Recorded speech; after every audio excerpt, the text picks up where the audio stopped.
Chapter 2, The Law of Prosperity. Yea, the Almighty shall be thy defense, and thou shalt have plenty of silver.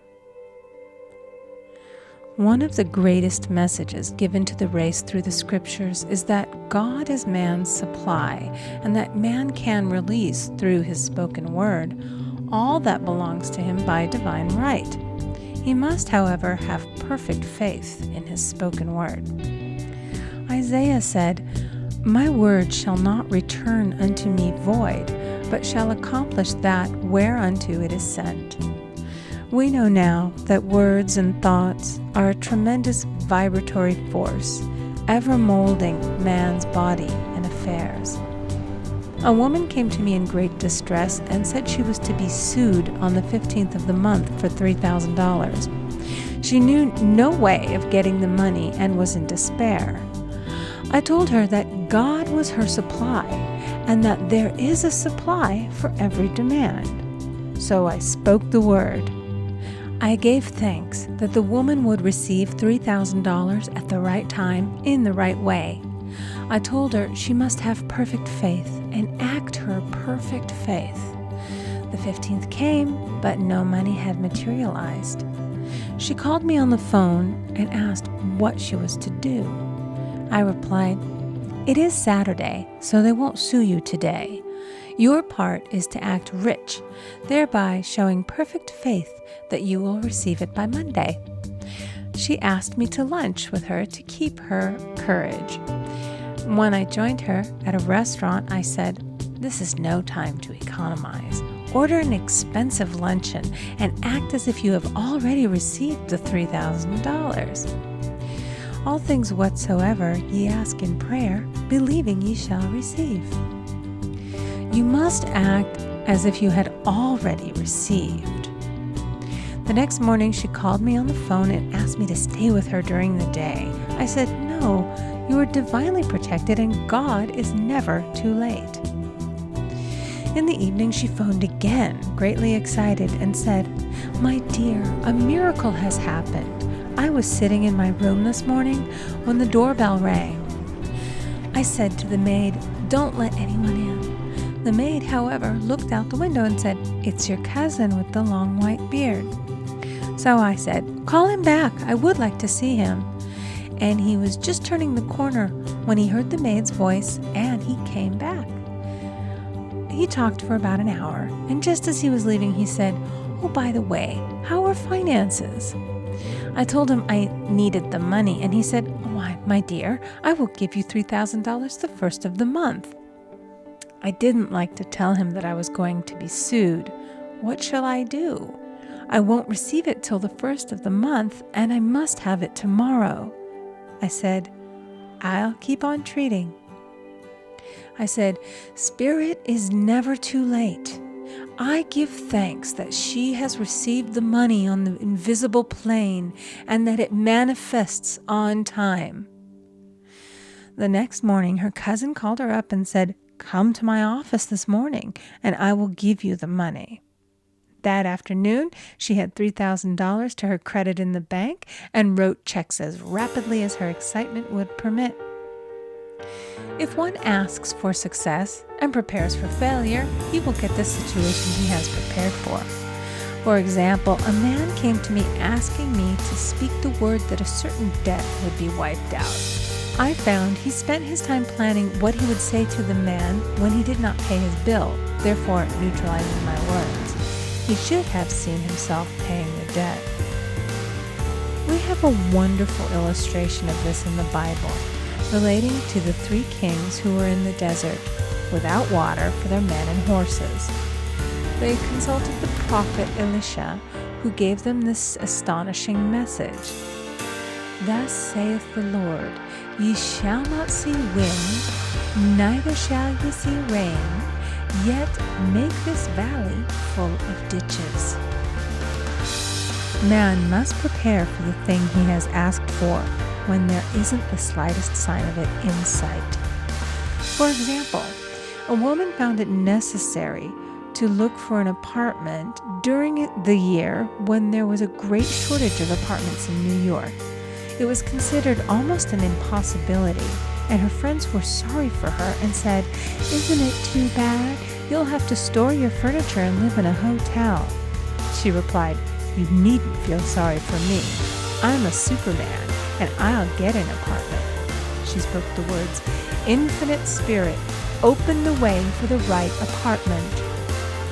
She knew there was a supply for every demand and that she was unconditioned, working on the spiritual plane, and that one with God is a majority. She had contemplated buying new blankets when the tempter, the adverse thought or reasoning mind, suggested, "Don't buy the blankets. Perhaps after all, you won't get an apartment and you will have no use for them."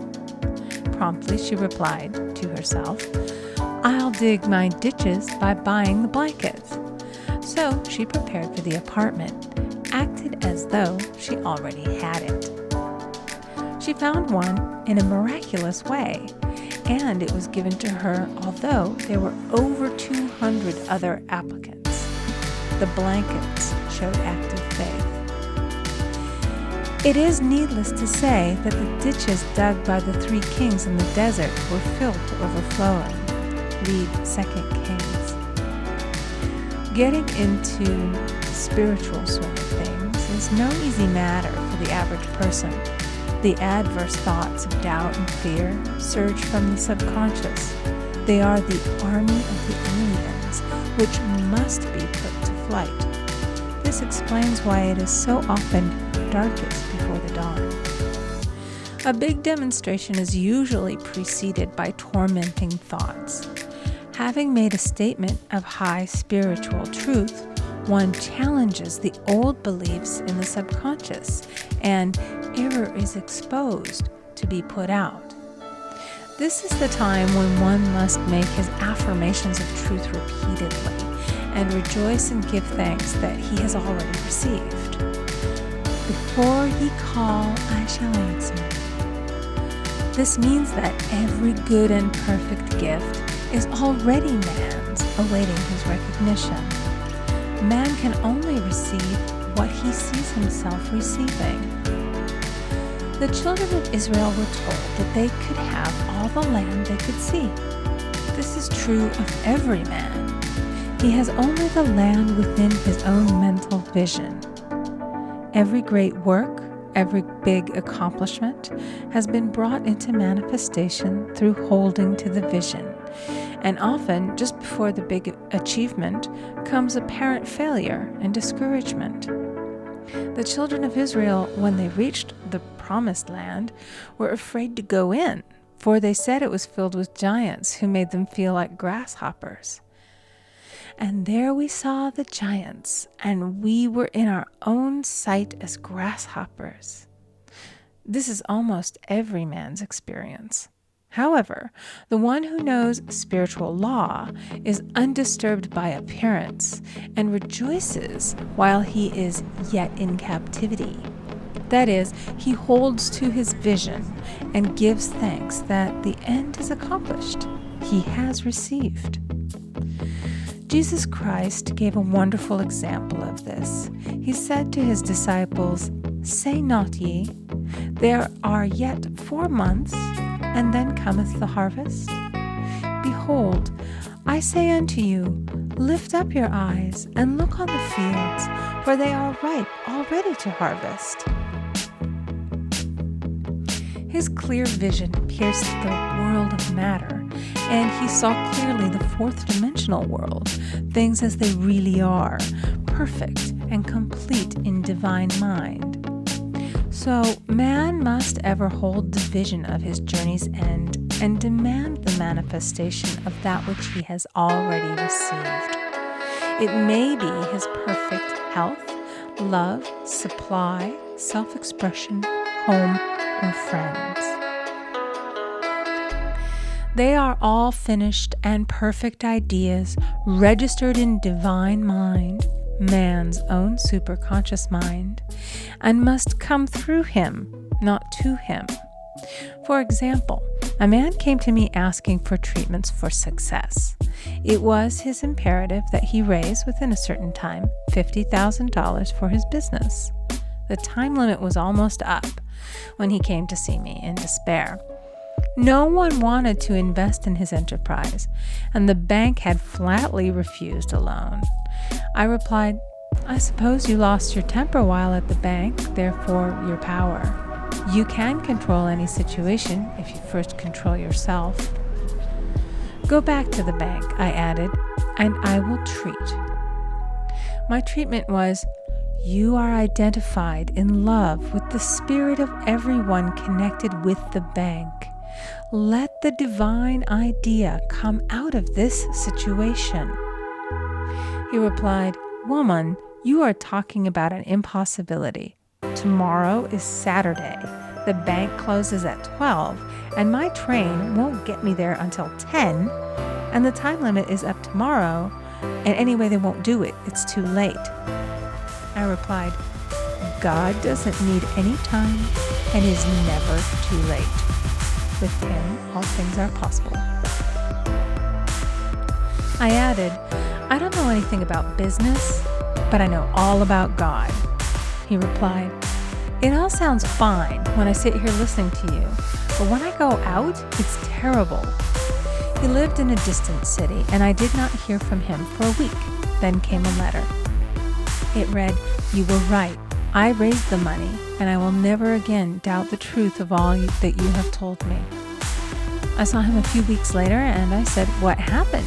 You evidently had plenty of time after all." He replied, "My train was late, and I got there just 15 minutes to 12. I walked into the bank quietly, and I said, 'I have come for the loan,' and they gave it to me without a question." It was the last 15 minutes of the time allotted to him, and Infinite Spirit was not too late. In this instance, the man could never have demonstrated alone. He needed someone to help him hold the vision. This is what one man can do for another. Jesus Christ knew the truth of this when he said, "If two of you shall agree on earth as touching anything that they shall ask, it shall be done for them of my Father which is in heaven." One gets too close to his own affairs and becomes doubtful and fearful. The friend or healer sees clearly the success, health, or prosperity and never wavers because he is not close to the situation. It is much easier to demonstrate for someone else than for oneself, so a person should not hesitate to ask for help if he feels himself wavering. A keen observer of life once said, "No man can fail if some one person sees him successful." Such is the power of the vision, and many a great man has owed his success to a wife or a sister or a friend who believed in him and held without wavering to the perfect pattern. End of chapter 2.